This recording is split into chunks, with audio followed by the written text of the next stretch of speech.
Good morning and welcome to everyone. Now today we start our fifth semester. Subject is a power plant engineering. Okay. First we discuss my voice is audible to all of you. Yes, sir. Okay.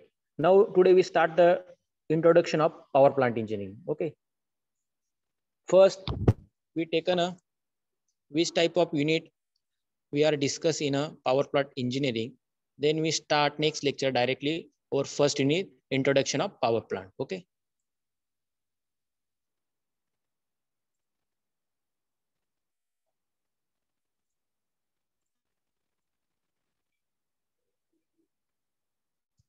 First we start our unit outcomes and the understanding of theory component regarding to power plant. First unit is a introduction to power plant. Which types of outcome and topics are in this unit? First is a world and national scenario of demand and supply of energy. Okay, means India is the fifth largest consumer of energy according to energy consumer or largest producer. Okay, introduction of power plant जो आपला first unit असेल त्यामध्ये जे आपण power plant असतील different types of we know the different types of power plant. For example, hydro, gas, diesel. Okay, this is a different types of power plant. First point is a world and national scenario. Means जे आपल्या इंडियामध्ये India हा largest आपण बघितला तर देशामध्ये 5 नंबरचा energy consumer city आहे आपली कंट्री. ओके, तर त्याच्यामध्ये बघितलं आपण different types of power plant आहे. त्याच्यापासून आपण काय करतो, एनर्जी प्रोड्यूस करतो आणि एनर्जी कंझ्युम पण करतो. Okay,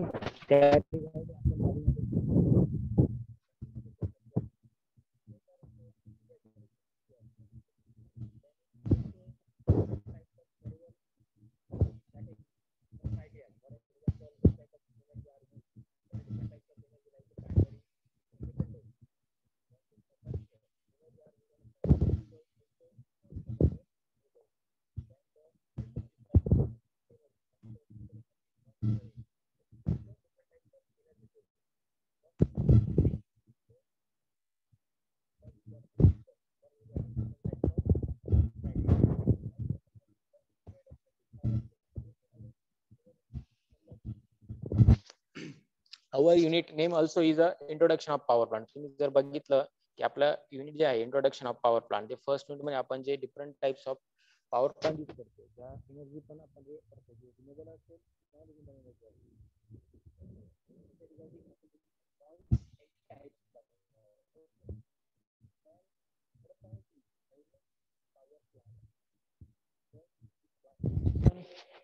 principle, advantage, limitation and maintenance. Okay, now power plant there are two types of energy sources, like a non-conventional renewable energy source, conventional non-energy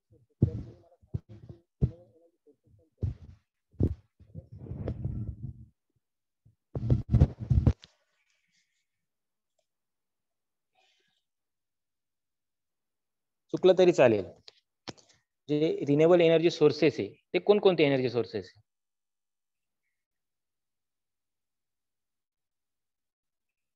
solar. For example मी सांगितलं biomass. Yes, solar. बोला. Solar. Okay, right answer. अजून? Wind. Yes, biomass असेल, geothermal energy असेल. Hydro. Okay, आणि non renewable energy sources? Petrol, diesel. Petrol, diesel. अजून कोणकोणते? Coal. आपला डानू. Coal, right. एकलर असेल, डानू असेल, तो कोणता आपला एनर्जी सोर्स आहे?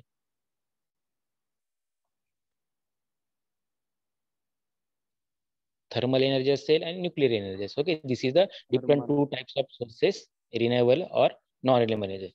Then third is a hydroelectric power plant. Okay, they are what is the arrangement of the power plant, then what is the classification, then its principle, working, advantage and the maintenance. Okay, आता hydro power plant आपण जर बघितला, जो power plant आपण establish करतो hydro electric power plant असेल, त्यामध्ये काय असतं, system make use for the energy to running water to create electricity. तुम्ही जर टर्बाईन बघितल्यास हायड्रो इलेक्ट्रिक पॉवर प्लांट जे आपण बेजे इथं बघतो की जी तिथे आपली विजिट जात असते, तर त्या बेजेला जो पाण्याचा फ्लो असतो त्या फ्लो साठी पुढे त्याला टर्बाईन लावलेली असते. ती टर्बाईन रोटेट झाल्यामुळे त्या पाण्याच्या फ्लोने ती इलेक्ट्रिसिटी जनरेट होते. That is your hydro electric power plant. मग त्याच्यामध्ये त्याचं वर्किंग असेल, त्याचं मेंटेनन्स असेल, त्याच्यानंतर त्याची अरेंजमेंट कशी असेल त्या पॉवर प्लांटची. सपोज जे टर्बाईन असतील, तुम्ही जर टर्बाईनचं डिझाईन बघितलं, तिचे जे ब्लेड्स असतील त्या ब्लेडचा जो अँगल असेल, रेशो असेल, त्याचे डायमेन्शन असेल, त्यानुसारच तुमची इलेक्ट्रिसिटी पण जनरेट होणार आहे. जर त्याची डिझाईन जर प्रॉपर नसेल तर त्याचे रोटेशन प्रॉपर होणार नाही, इलेक्ट्रिसिटी पण जनरेट तशी होणार नाही. That is the your general arrangement. Than the operating principles. Okay, turbine जर पाण्याचा फ्लो आल्यानंतर टर्बाईनचे जे रोटेशन असेल, त्याचं सायकल पर मिनिट किती असेल, पर अवर्स किती असेल, त्याच्यानुसार ती इलेक्ट्रिसिटी किती जनरेट होत असेल, that is the principle operating principle. Then the what is the advantage. Then also we know the according to capacity of plant, त्या प्लांटची कॅपॅसिटी पण असेल, जी टर्बाईन असेल त्या टर्बाईनची कॅपॅसिटी किती असेल, तो प्लांट आपण जो इन्स्टॉल केलेला आहे त्या प्लांटची कॅपॅसिटी किती असेल, की तो किती एनर्जी रेडी करू शकतो आणि किती जे तुमचे विलेज असतील, सिटी असतील, त्यांना प्रोव्हाइड करू शकतो. For example low capacity plant असेल तर 1000 किलोवॅट असेल, मिडियम असेल तर 1 मेगावॅट ते 10 मेगावॅट असू शकतो, किंवा हाय कॅपॅसिटी असेल म्हणजे लो जर असेल तो 1000 किलोवॅटचा, जो बिलो 1000चा असेल तो लो कॅपॅसिटी प्लांट. लक्षात ठेवा, तुम्हाला जर कोणी विचारतं मीडियम कॅपॅसिटी प्लांट जो असतो एनर्जी करण्यासाठी, जनरेट करण्यासाठी, तो असतो 1 मेगावॅट ते 10 megawatt. That is the medium capacity plant. आणि हाय कॅपॅसिटी प्लांटचा रेशो किती असतो, जो पण 10 मेगावॅट पेक्षा जास्त एनर्जी रेडी करत असते किंवा क्रिएट करत असते, that is your high capacity plant. And availability of head. त्याच्यानंतर आपण जर पॉवर प्लांट मध्ये बघितलं तर ते हेड असतात, मिडियम हेड, लो हेड, हाय हेड असतात.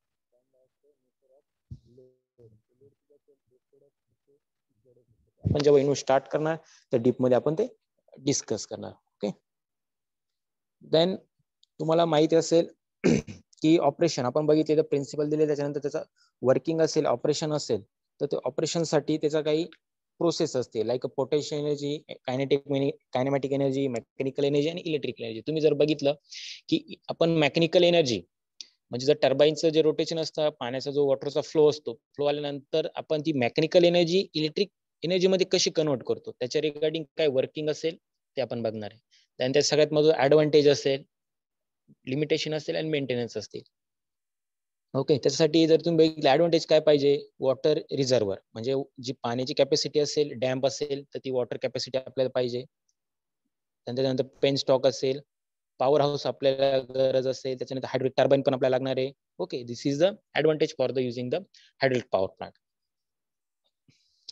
आणि सगळ्यात महत्त्वाचं म्हणजे आपण जर बघितलं हायड्रोलिक पॉवर प्लांट असेल, तो इम्पॉर्टंट काय की लो मेंटेनन्स, त्याचा कॉस्ट पण कमी असणार आहे, लो मेंटेनन्स असणार आहे, लाईफ पण त्याची जास्त असणार आहे आणि हाय प्रोडक्शन रेट कॅपॅसिटी असू शकते. आणि सगळ्यात महत्त्वाचं जर तुम्ही बघितलं, एकलरा असेल जो कोळसापासून रेडी आपण इलेक्ट्रिसिटी जनरेट करतो, एकलरा असेल, डानू थर्मल पॉवर प्लांट असेल, त्याच्यापासून जे रेडिएशन बाहेर येतात, जेव्हा ऍटमॉस्फिअर मध्ये जे रेडिएशन येतात एन्व्हायरमेंट मध्ये, त्याच्यापासून ते जी ह्युमन बॉडी असते त्यांना हार्मफुल असतात.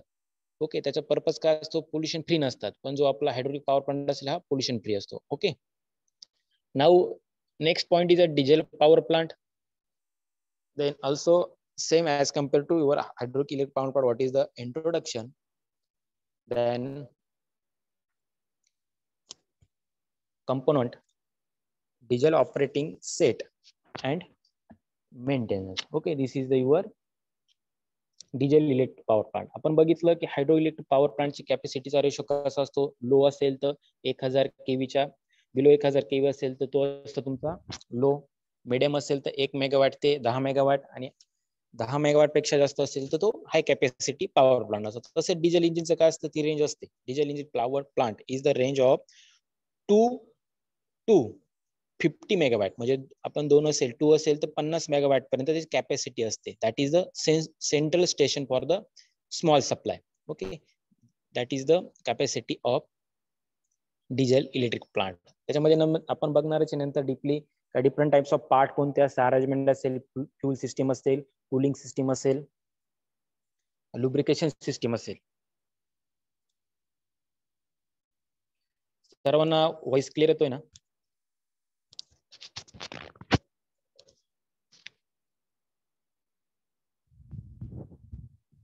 सर्वांना आवाज क्लिअर येतोय का? हो sir. There are different types of arrangement system like fuel system, cooling system, lubrication, starting system, governor also are there in a arrangement system. Then the advantage, disadvantage, then the diesel generator set. जो असतो diesel electric मध्ये आपण जर बघितलं hydro electric power plant मध्ये जसा turbine important असतो तसा डिझेल पॉवर प्लांट मध्ये तुमचा डिझेल जनरेटिंग सेट हा इम्पॉर्टंट असतो. ओके. दॅन लिमिटेशन आणि सगळ्यात महत्वाचं कुठे आपण पॉवर प्लांट कोणता असो, introduction of to power plant मध्ये असेल तो कोणताही पॉवर प्लांट इन्स्टॉल करत असताना त्याच्यासाठी साईट सिलेक्शन हे इम्पॉर्टंट असतं. म्हणजे suppose hydraulic water power plant असेल किंवा डिझेल असेल त्यासाठी आपण काय एरिया बघितला पाहिजे की तिथे अवेलेबिलिटी ऑफ वॉटर आहे का, ट्रान्सपोर्टेशन फॅसिलिटीज आहे का, स्पेस रिक्वायरमेंट किती आहे, आणि जे विलेज असेल किंवा सिटी असेल त्याच्यापासून काही अंतरावर 30 किलोमीटर 50 किलोमीटर डिस्टन्स ते अवेलेबल पाहिजे. Okay. Now this is your first unit. आपण फर्स्ट युनिट मध्ये काय बघणार आहे, पण बघितलं आपण जे आपली जी कंट्री त्या कंट्रीच्या रिगार्डिंग अदर कंट्री असेल त्याचा सप्लाय चेन मॅनेजमेंट बघणार आहे, म्हणजे सप्लाय ऑफ एनर्जी, त्याच्या डिमांड्स, कन्झ्युमर्स, त्याच्यानंतर different types of power plant like your hydro electric power plant and diesel power plant. Okay. This is your first unit. Now second unit is high pressure boiler. Okay. First point is a high pressure boiler.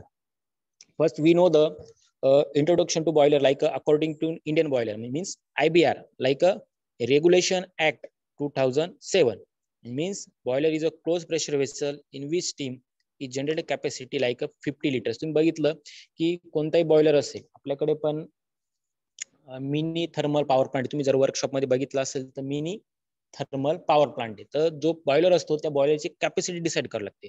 1 ton 2 ton. तुम्ही सगळ्यात जास्त बघितले असेल जी sugar factory असतील आपल्याकडे ज्या sugar factory असते त्या शुगर फॅक्टरीमध्ये आपण बॉयलर यूज करतो. सगळ्यात महत्त्वाचं कोणी मला सांगू शकतं की बॉयलरचा यूज का असतो इंडस्ट्रीमध्ये, बॉयलरचा यूज कशासाठी करतात? चुकलं तरी चालेल.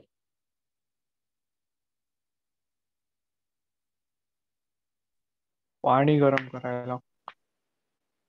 बरं ठीक आहे. शुगर फॅक्टरी असेल, पाणी गरम केलं, पाणी गरम करून आपण त्याचा यूज कशासाठी करणार, इंडस्ट्रीचा पर्पज काय त्याचा? जनरेट करण्यासाठी. ओके. स्टीम जनरेट केली. ओके. तुम्ही प्रोसेस मध्ये आला, एक स्टुडंटने सांगितलं की पाणी गरम होतं. ओके. पाणी गरम झाल्यामुळे काय होतं, टेम्परेचर आल्यामुळे तो काय होतं, त्याचं वाफ तयार होती, स्टीम तयार होतं. स्टीम तयार झाल्यानंतर यूज काय असतो इंडस्ट्री, अजून पुढे काय? इलेक्ट्रिसिटी निर्माण करण्यासाठी. तर शुगर फॅक्टरी इलेक्ट्रिसिटी तयार करून ती यूज करतात. ओके. Right answer. बरोबर. आपण ज्या ट्यूब्स असतात तुम्ही जर बघितलं प्रेशर बॉयलर असेल तर त्याच्यामध्ये बघितलं ट्यूब्स असतात. त्या ट्यूब्स काय होतं, आपण त्याला हीट देतो. म्हणजे तुम्ही जर बघितलं कारखान्यामध्ये ऊड असतं, ऊड दिले जातं किंवा जो कारखान्याचा जो आपला भुसा असतो तो भुसा यूज करून त्याला हीट. तुम्ही सर्वांनी बंब बघितला असेल, जे पाणी तापवण्यासाठी बंब असतो, माहिती सर्वांना? ओके. Same same principle. आपण त्याला लाकूड वगैरे देऊन आपण त्याला हीट करतो. पेटवल्यानंतर ज्या ट्यूब्स असतात साईडच्या, त्या बॉयलरमध्ये ट्यूब्स असतात, त्या ट्यूब्स गरम होतात. त्याच्यानंतर त्याचं काय होतं, स्टीम तयार होतं. स्टीम हे कुठे जनरेट होतं, त्याच्यानंतर पुढे बॉयलर नंतर सेकंड पार्ट असतो स्टीम टर्बाईन. स्टीम टर्बाईन यासाठी यूज केली जाते, जी स्टीम असते ती स्टीम मेकॅनिकल एनर्जी ही तुमची इलेक्ट्रिक एनर्जी मध्ये कन्वर्ट करते. Okay. That is a purpose for using the boiler and steam turbine. Okay. आणि ती इलेक्ट्रिसिटी जी मोठमोठ्या इंडस्ट्रीज असतात, शुगर फॅक्टरी असतात, त्यांना जास्त प्रमाणात इलेक्ट्रिसिटी लागते. तर ती इलेक्ट्रिसिटी कन्झ्युमेशन हे जास्त असतं. एमएससीबी असेल किंवा त्या एरियामध्ये इलेक्ट्रिसिटी जास्त प्रोव्हाइड करू शकत नसेल एमएससीबी किंवा सबस्टेशन असेल, तर मग त्यासाठी ते कॉस्टली पण जातं. सपोज आपला जो इन्कम असेल तो इलेक्ट्रिसिटी मध्ये जास्त जात असेल तर मग जो शुगर फॅक्टरी असेल किंवा जी पण इंडस्ट्री असेल ते स्वतःचा सोर्स तयार करतात, इलेक्ट्रिसिटी स्वतः तयार करता आणि तो प्लांट हा पुढे स्टार्ट करतात. Okay. That is the our high pressure boiler. Okay. त्याच्यामध्ये तुम्ही बघितलं का डिफरंट टाइप्स ऑफ बॉयलर असतात. आता शुगर फॅक्टरीमध्ये असेल तर त्या बॉयलरचा टाइप्स कोणता आहे, सपोज आपण बघितलं जे मेटल असतात, जे मेटल तयार होतात, पाईप असतील, अँगल असतील किंवा बँचेस तुम्ही बघितले असतील आपण जे व्हाईस असतील, हे मेटल जे असतं हे रेडी करण्यासाठी, हे पार्टसाठी इंडस्ट्री वेगळे असते, त्या इंडस्ट्रीसाठी पण हा वेगळा बॉयलर यूज केला जातो. मध्ये are different types of boiler like Lamont boiler, Benson boiler, Loeffler boiler, Velox boiler. Okay, this is a different types of boiler. Okay, आपण जेव्हा सेकंड युनिट स्टार्ट करू तेव्हा प्रत्येक कंपनीमध्ये कोणता बॉयलर यूज केला जातो आणि तो का यूज केला, that is the FBC means fluidized bed combustion boiler. मग त्याचं प्रिन्सिपल काय असेल, डिफरंट टाइप्स ऑफ बॉयलर दिलेले, त्या बॉयलरचे principles, needs, types, various arrangement, control system आणि त्याचे आपण ऍडव्हान्टेज असतील, डिसएडव्हान्टेज असतील, कोणता बॉयलर कुठे यूज केला असतील. त्याच्यानंतर तुम्ही जर बघितलं, तुम्हाला एक इम्पॉर्टन्ट सांगतो, आता भरपूर सारे स्टुडंट आहे की बॉयलर प्रोफिशियन्सी म्हणजे बॉयलर इंजिनियर हे गव्हर्नमेंट पोस्ट असते, कोणाला माहित नसेल किंवा माहित असेल. म्हणजे सपोज तुम्ही जर डिप्लोमा कंप्लीट केला, क्लास 1 पोस्ट असते आणि क्लास 2 पोस्ट असते, त्यासाठी फक्त एकच एक्झाम होते, त्यासाठी 3 पेपर असतात ड्रॉइंगचे. ओके, आणि सगळ्यात महत्त्वाचं, जे स्टुडंट डिप्लोमा मेकॅनिकल इंजिनियर असतात आणि जे बी मेकॅनिकल किंवा ME असेल हे कम्प्लिटेड असतील, त्यांच्यासाठी बॉयलर प्रोफिशियन्सी म्हणजे ज्या शुगर फॅक्टरी असतील आणि जिथे पण बॉयलरचं यूज केलं जातं तिथे यांची गरज पडते. म्हणजे ते फक्त बॉयलरचं इन्स्पेक्शन करता आणि गव्हर्नमेंटची लायसन असतं त्याला, म्हणजे लाईक क्लास 1 पोस्ट असते आणि क्लास 2 पोस्ट असते, त्यासाठी वेगवेगळे एक्झाम असतात. क्लास 1 साठी वेगळे असते, क्लास 2 सगळे वेगळे असते. तर त्यासाठी सगळ्यात माझा क्रायटेरिया असतो बॉयलरसाठी. सपोज शुगर फॅक्टरी, तर शुगर फॅक्टरीमध्ये प्रत्येक मंथला म्हणजे मंथमध्ये 2 वेळेस बॉयलरचं इन्स्पेक्शन करावं लागतं. ते इन्स्पेक्शनसाठी जी फॅक्टरी असेल ती यांना सॅलरी पेड करते, फक्त त्यांना 2 दिवस तिथे जावं लागतं, 2 तास असेल की 3 तास असेल, म्हणजे डिपेंड ऑन बॉयलर, म्हणजे बॉयलरची कंडिशन कशी असेल. मग त्यासाठी तुम्हाला सपोज डिप्लोमा कंप्लीट झाला असेल किंवा BE कंप्लीट झालं आहे, तुम्हाला 2 वर्षाचं एक्सपिरियन्स सर्टिफिकेट लागतं. बॉयलर जो असेल तुमचा, त्या बॉयलरवर तुम्ही अटेंडंट म्हणून वर्क केलेलं आहे, ऍज अ असिस्टंट इंजिनियर म्हणून तुम्ही वर्क केलेलं असेल, ते सर्टिफिकेट तुम्हाला अवेलेबल पाहिजे. ते अवेलेबल असेल तर तुम्ही ही एक्झाम देऊ शकता, आणि ती एक्झाम दिल्यानंतर तुम्ही क्लास 1 बॉयलर प्रोफिशियन्सी होऊ शकता, म्हणजे बॉयलर इंजिनियर होऊ शकता. Okay, that is a high pressure boiler, आणि त्याच्या रिगार्डिंग जी पोस्ट आहे ती आहे बॉयलर प्रोफिशियन्सी. ओके, आणि तुम्ही जर बघितलं शुगर फॅक्टरी, जर तुम्ही इन्फॉर्मेशन कोणते बॉयलर इन्फॉर्मेशन बघितली, तर सध्या तुम्हाला जे आपले बॉयलर प्रोफिशियन्सी असेल किंवा बॉयलर इंजिनियर असेल हे खूप कमी प्रमाणात मिळत आहे, कारण त्यांची पण एक रिटायरमेंट असते का ते 60-58 असेल, कारण गव्हर्नमेंट नॉर्म्स नुसार 58 ला ते रिटायरमेंट करतात. ओके, कारण ती गव्हर्नमेंट पोस्ट आहे आणि क्लास 1 पोस्ट असते, त्यामुळे त्या वॅकन्सी खूप झाल्या. आता लास्ट इयर असेल तर लास्ट इयर मध्ये 350 वॅकन्सी निघाल्या, तरी खूप कमी प्रमाणामध्ये मुलांनी ती एक्झाम क्रॅक केली होती. That is the for the boiler engineer. Okay, ही अशी बॉयलर इंजिनियरची पोस्ट असते. तुम्ही जर सर्च मारलं बॉयलर प्रोफिशियन्सी तर तुम्हाला त्यांची पूर्ण इन्फॉर्मेशन मिळू शकते. Okay, then next point is, third point is fluidized bed combustion boiler, principle, needs, types, various. Then the fourth point is a comparison of various types of boiler. तर जे आपण different types of boiler बघणार आहे त्याच्या regarding comparison, प्रत्येक boiler, sugar factory suppose lemon boiler use केला, दुसरा factory बेन्सॉन boiler use केला, तर ह्या फॅक्टरी हा बॉयलर का यूज केला आणि नेक्स्ट जी फॅक्टरी असेल तिच्यात हा बॉयलर काय त्याचं आपण कंपॅरिझन बघणार. Then next point is Indian boiler regulation act. जे आपण बघितलं, जी एक्झाम बघितली, तुम्हाला सांगितले बॉयलर इंजिनियर हा गव्हर्नमेंट क्लास 1 अधिकारी सारखी पोस्ट असते, फक्त जी प्रायव्हेट कंपनी असेल same as compare to pressure vessel. तुम्ही जर बघितलंय जे पेट्रोल टँक्स असतील तुमचे, जे पेट्रोल असतात CNG साठी टँक्स असतात किंवा प्रेशर वेसल असतील कुठे यूज केला, त्याच्यासाठी पण इंजिनियर असतो. ओके, जसा बॉयलर इंजिनियर असतो, गव्हर्नमेंटची एक्झाम असते, क्लास 1 पोस्ट असते, त्या रिगार्डिंग तुमचा प्रेशर वेसल साठी पण पोस्ट असते. ते इन्स्पेक्शन असतं, सोबत जर टँक्स असतील, पेट्रोल पंप असतील, तिथे त्यांचा ड्युटी असते की मंथली इन्स्पेक्शन केलं पाहिजे, कुठे टँक लिकेज नसेल, त्याची कॅपॅसिटी, त्याचा मेंटेनन्स किंवा टँक्स काही सपोज खराब झालेलं असेल, ते त्यांचं ड्युटी असेल, same as compare to boiler engineer. Okay, now आपण बघितलं इंडियन बॉयलर रेग्युलेशन ऍक्ट, त्याच्या अंडरच ऍक्ट असतो. मग ते बॉयलरचे नॉर्म्स असतात की बॉयलरसाठी कॅपॅसिटी किती पाहिजे, एरिया, जो बॉयलरचा एरिया आहे त्या इंडस्ट्रीला तो एरिया किती पाहिजे, त्या बॉयलरची कॅपॅसिटी किती असणार आहे, त्याचा मेंटेनन्स कसा असणार आहे. ओके, आणि तो आपण कोणत्या पर्पजसाठी यूज करणार आहे, ह्या नॉर्म्सच्या अंडर जो बॉयलर इंजिनियर असतो तो चेकिंग करतो. तिथे सर्व चेकिंग केल्यानंतर बॉयलरची कंडिशन चेक केली जाते, त्याचा मेंटेनन्स चेक केला जातो, त्याच्यानंतर त्याची वर्किंग चेक केली जाते, त्याच्यानंतर ती आपला जो इंडियन बॉयलर रेग्युलेट ऍक्ट असतो त्याच्या अंडर तो जो बॉयलर इंजिनियर असतो तो साईन करतो आणि पुढे प्रोसीड करतो. म्हणजे जी पण फॅक्टरी असेल त्याच्यानंतर ती त्यांची वाली इंडस्ट्री स्टार्ट करत असतं किंवा बॉयलर स्टार्ट करत असतं. Now maintenance procedure of major component of high pressure and FBC boiler. FBC means fluidized bed combustion boiler. Now our third unit, steam and gas power plant. Okay, they are given a different types of points regarding steam power plant, like a steam power plant introductions, then what is the component of power plant. Okay, first is a steam power plant. आपण बघितलं boiler use केला, boiler नंतर असते steam generate झालं, steam energy, steam turbine असते, ती steam turbine तुमची mechanical energy electrical energy convert करते. कन्वर्ट केल्यानंतर त्यासाठी जो कन्वर्ट करतो त्यासाठी आपण एक लॉ यूज करतो, तो असतो रँकिंग सायकल यूज करतो. What is the ranking cycle definition?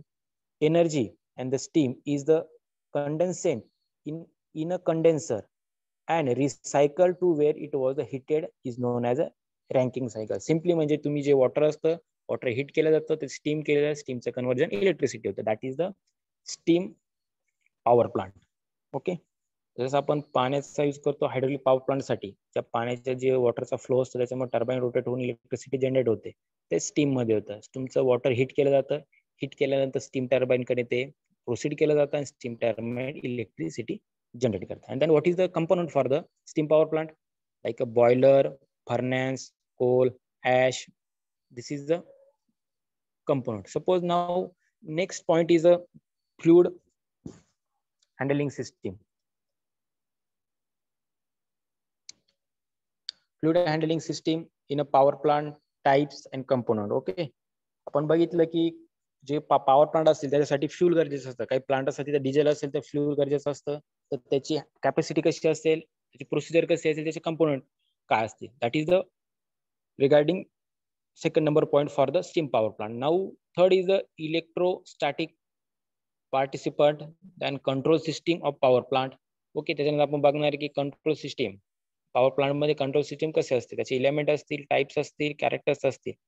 Then असेल steam temperature control and feed water control system. त्यानंतर मेंटेनन्स, प्रत्येक बॉयलर असेल त्याला मेंटेनन्स हा इम्पॉर्टंट असतो. Next point is a gas turbine power plant. They are using the two types of cycles, open cycle and closed cycle for the pressure gas turbine power plant. Then the component of gas turbine power plant methods to improve the thermal efficiency to simple open cycle constant pressure gas turbine power plant. Simply सांगतो gas turbine power plant suppose आपण example घेऊया.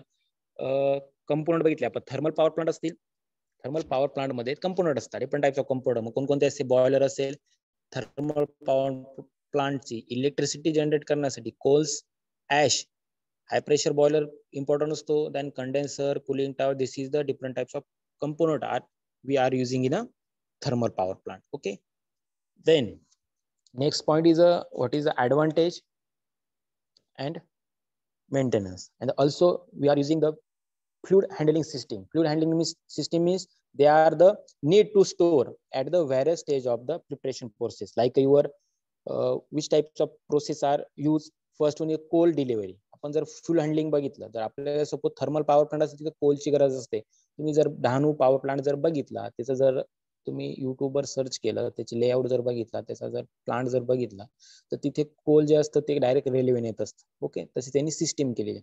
म्हणजे fuel handling system असेल ती कशी use केली पाहिजे. मग कोल डिलिव्हरी असेल तुमची, अनलोडिंग असेल, त्याचं प्रिपरेशन असेल की कोल आल्यानंतर स्टोअर किती केलं गेलं पाहिजे, त्याचा यूज कसा केला पाहिजे, त्याचे प्रिकॉशन कसे असतील. देन ट्रान्सफर असेल, outdoor storage, convert storage,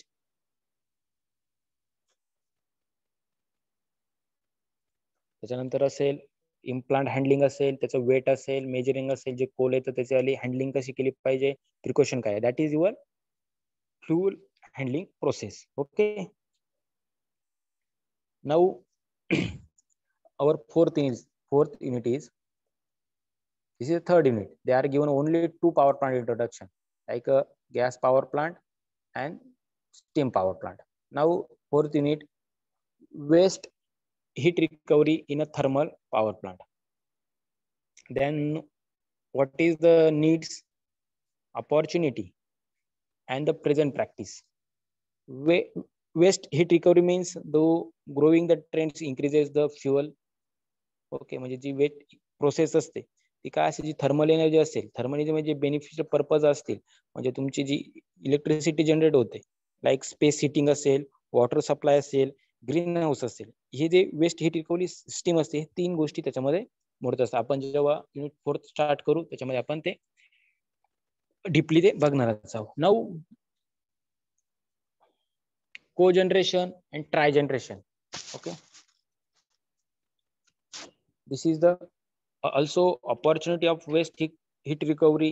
Then the co-generation means need, opportunity, present, practice. Also given a tri-generation. Okay, this is are given a waste fourth unit as a waste heat recovery, co-generation, tri-generation. Okay.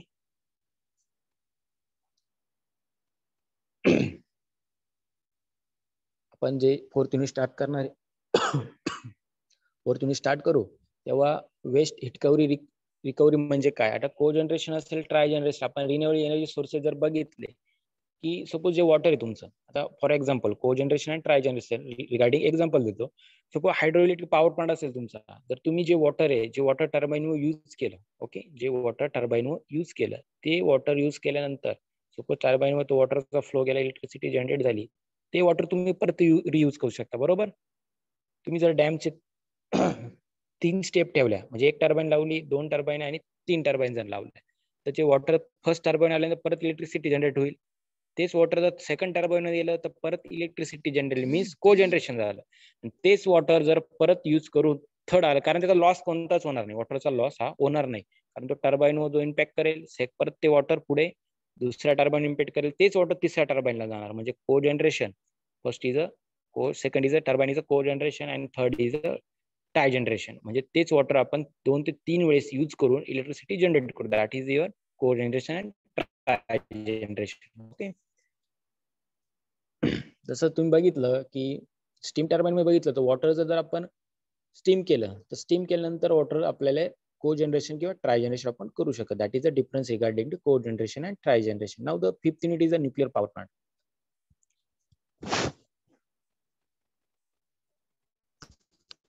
Nuclear power plant.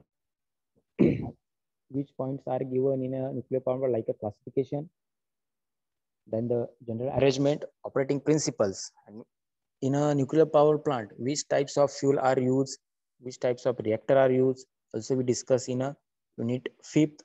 Then the advantages and limitations of nuclear power plant. Then the classification, also discuss the classification of reactors.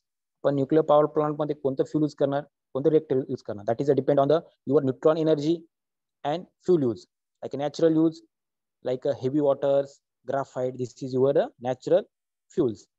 Then the also according to use of the moderator use, like a water moderator, heavy water moderator, graphite moderator, that is a different types of fuel we are using in a thermal power plant. Then the according to coolant, also important, water cooled, liquid cooled, gas cooled, and the other etc, like organic liquid cooled. Okay, this is the our nuclear power plant. Then the introduction, regulating agencies and regulations, atomic energy regulation.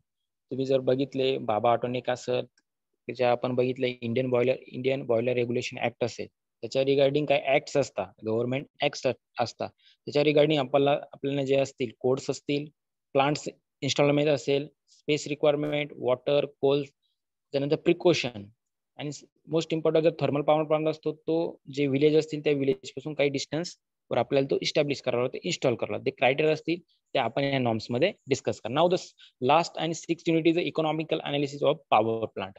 Okay, आपण बघितलं, आपण study करणार आहे different types of power plant. ते study केल्यानंतर जो estimation of production of cost electrical energy in various types of power plant. जर तुमच्या घरामध्ये सिंपल सांगायचं ठरलं, एस्टिमेशन मी सपोज तुमच्या घरामध्ये 3 बल्ब असतील 5 वॅटचे, 2 फॅन असतील, ते कॅपॅसिटी किती त्याच्यावर डिपेंड, फ्रीज असेल, ओके, बाकीचे इक्विपमेंट असतील. जर तुम्ही ठरवलं की मला सपोज हा बल्ब असेल किंवा फ्रीज असेल, आपण जे घरामध्ये जे इक्विपमेंट यूज करतो ते तुम्ही कोणकोणत्या वॅटचे जर तुम्हाला माहित असेल ते यूज केले, तुम्ही लगेच ह्या मंथला आपण जर हा बल्ब, हा फॅन 5 तास चालू ठेवतो, 6 तास चालू ठेवतो, आपण डायरेक्टली जे इलेक्ट्रिसिटी बिल येतं ते डायरेक्टली आपण क्रॉस चेक करू शकतो. जे बल्ब असेल 5 वॅटचा बल्ब असेल असे 3 यूज करतो, ते किती अवर चालतात ते कॅल्क्युलेशन करायचं. त्याच्यानंतर फ्रीज असेल, फ्रीजचे किती कॅपॅसिटी असेल, कंझ्युमर फॅन्स असतील ते किती अवर्स आपण यूज करतो ते कॅल्क्युलेट करून आपण डायरेक्टली आपल्या घरामध्ये आपण इलेक्ट्रिसिटी किती युनिट यूज करतो डायरेक्टली मीटरवर न बघता डायरेक्टली किती यूज करू शकतो अप्रॉक्सिमेटली आपण सांगू शकतो आणि त्याची कॉस्ट पण काढू शकतो. That is the estimation of production cost of electricity. ते कसं कॅल्क्युलेट करायचं ते आपला प्रॅक्टिकल नंबर 14-15 असणार, त्याच्यामध्ये आपण ते बघणार आहोत. ओके. किंवा तुम्हाला क्वेश्चन केला की 3 लाईट्स आहे, 10 वॅटचे 3 लाईट्स आहे, जर 10 आवर्स हे चालले तर किती इलेक्ट्रिसिटी कंझ्युम होणार आणि तुम्हाला त्याचं बिल किती येणार हे तुम्ही डायरेक्टली कॅल्क्युलेट करू शकता. Okay. That is the economical analysis of power plant, like a fix cost and depression cost. 2 types of cost असते, एक फिक्स कॉस्ट असते आणि एक डिप्रेशन कॉस्ट असते. Now estimation of various performance parameter असतील, different types of parameter असतील, method असतील त्याच्यामध्ये, like cost of fuel, labour cost. मग सपोज आपण जी इलेक्ट्रिसिटी असते, सपोज MSCB ते आपल्याला वीज प्रोव्हाइड करते. जर आपण 100 युनिट पर्यंत यूज केलं तर काही 3 पॉईंट समथिंग आपल्याला चार्ज लागतो. जर 100 युनिटच्या जर अबो 100 युनिट झालं तर त्याचे चार्ज 6 पॉईंट समथिंग लागतात.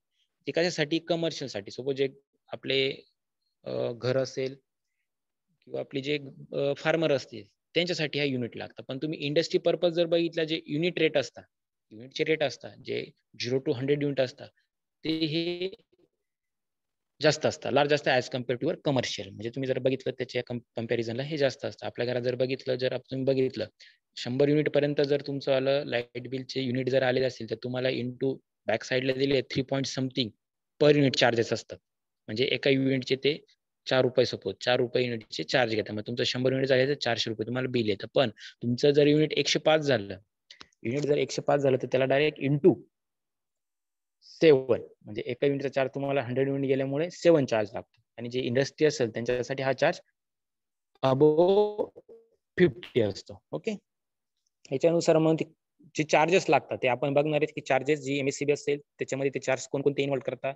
सपोज त्याच्यामध्ये 1 रुपया बघितला त्यांचा जे कंझ्युमर असेल म्हणजे त्यांची जी इन्स्टॉलेशन केलेली, जे त्यांचं पॉवरचं जे फ्यूल असेल, सपोज इलेक्ट्रिसिटी जनरेट करण्यास थर्मल पॉवर जे कोल येतं तिथला जी सॅलरी असते, सगळ्या गोष्टी असतील, त्यांना 1 रुपया तर पर युनिटचा लागत असेल, 1 रुपया त्यांचा मेंटेनन्ससाठी लागत असेल आणि 50 पैसे असतील ते त्यांचा तो बेनिफिट असेल. ओके. मग ते युनिटमध्ये आपण बघणार एस्टिमेशन मध्ये की प्रत्येक तो चार्ज कशासाठी अप्लाय केला जातो. म्हणजे ते 4 युनिटचे जे आपले पैसे आपल्याकडून पे केले जातात तर प्रत्येक युनिटचा चार्ज कुठे कुठे लागतो. फॉर एक्झाम्पल त्यांचं ऑपरेटिंग रनिंग कॉस्ट असेल, त्याच्यानंतर फ्यूल कॉस्ट असेल, लेबर असतं त्यांच्याकडे जे थर्मल पॉवर प्लांट असतील तिथे यूज करणारे लेबर असतील, बाकी ऑफिसर असतील त्यांची जी सॅलरी असेल that is the labour charge. आणि त्यानंतर कॉस्ट ऑफ मेंटेनन्स असेल, रिपेअरिंग असेल, ते चार्ज पण आपल्यावर त्यांनी ऍड केलेले असतात. ओके. तर 6 युनिट मध्ये आपण हेच बघणार आहे की फ्यूल कॉस्ट असेल, त्याचा इनपुट कसा असतो, आउटपुट असतो, आपल्या घरामध्ये जी इलेक्ट्रिसिटी येते त्याचे युनिट कसे कॅल्क्युलेट केले जातात, त्याचं बिल कसं कॅल्क्युलेट केलं जातं आणि त्याचे प्रॉफिट प्लस जे चार्जेस असतात ते कोणकोणते असतात. That is the estimation of various performance parameter. Okay. And last is a factor affecting choice of power plant. Okay.